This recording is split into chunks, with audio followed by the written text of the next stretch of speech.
Amateur de charcuterie ou de viande de porc, peut-être avez-vous déjà aperçu ce petit logo. Mais qu'est-ce que le label Porlin?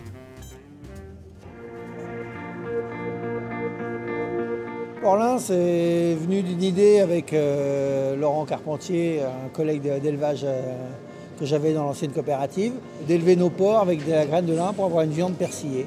Le but, c'était de trouver un débouché local et non de faire des kilomètres à nos porcs et de rentrer dans des grands groupes.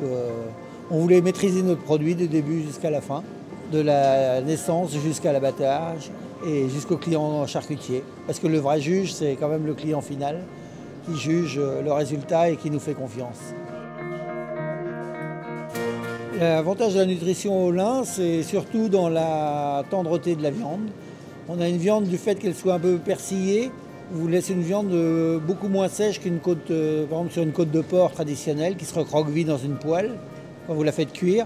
Une côte de porc-lin va rester bien à plat et au premier coup de couteau, vous allez voir la différence parce qu'elle est beaucoup plus tendre. On achète déjà des cochettes issues d'élevage sélectionné exprès pour qui répondent à des qualités maternelles qui sont assez poussées. On les croise après avec un verra qui nous donne une certaine qualité de conformation et une qualité de viande qui correspond à notre cahier des charges et avec notre alimentation. Quand on a inséminé nos truies, 113 jours après, c'est les mises bas. Et les porcelets restent sous leur mère pendant 28 jours. Les truies sont bloquées certes pendant la mise bas, mais c'est pas anodin. C'est que si vous laissez une truie en liberté avec ses petits, quand elle se couche, si les petits ne sont pas protégés, ils se font écraser. Le sevrage s'effectue au bout de 28 jours. Et après, ils partent en post-sevrage pendant 5 semaines.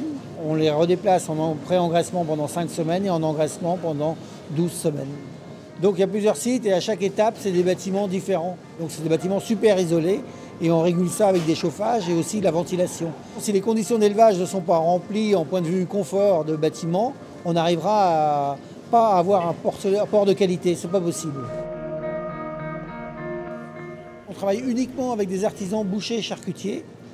Et en parallèle de ça, on travaille aussi avec la salaison Roche Blanche à Cany-Barville, qui nous fait tous des produits secs, notamment la gamme Saint-Marcel et le saucisson normand.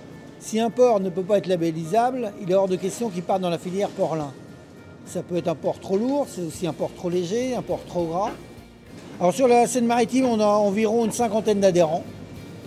Et nous en avons à peu près une 20aine en région parisienne qui travaillent avec nous tout le temps, toute l'année. Et c'est vraiment des clients fidèles, quoi.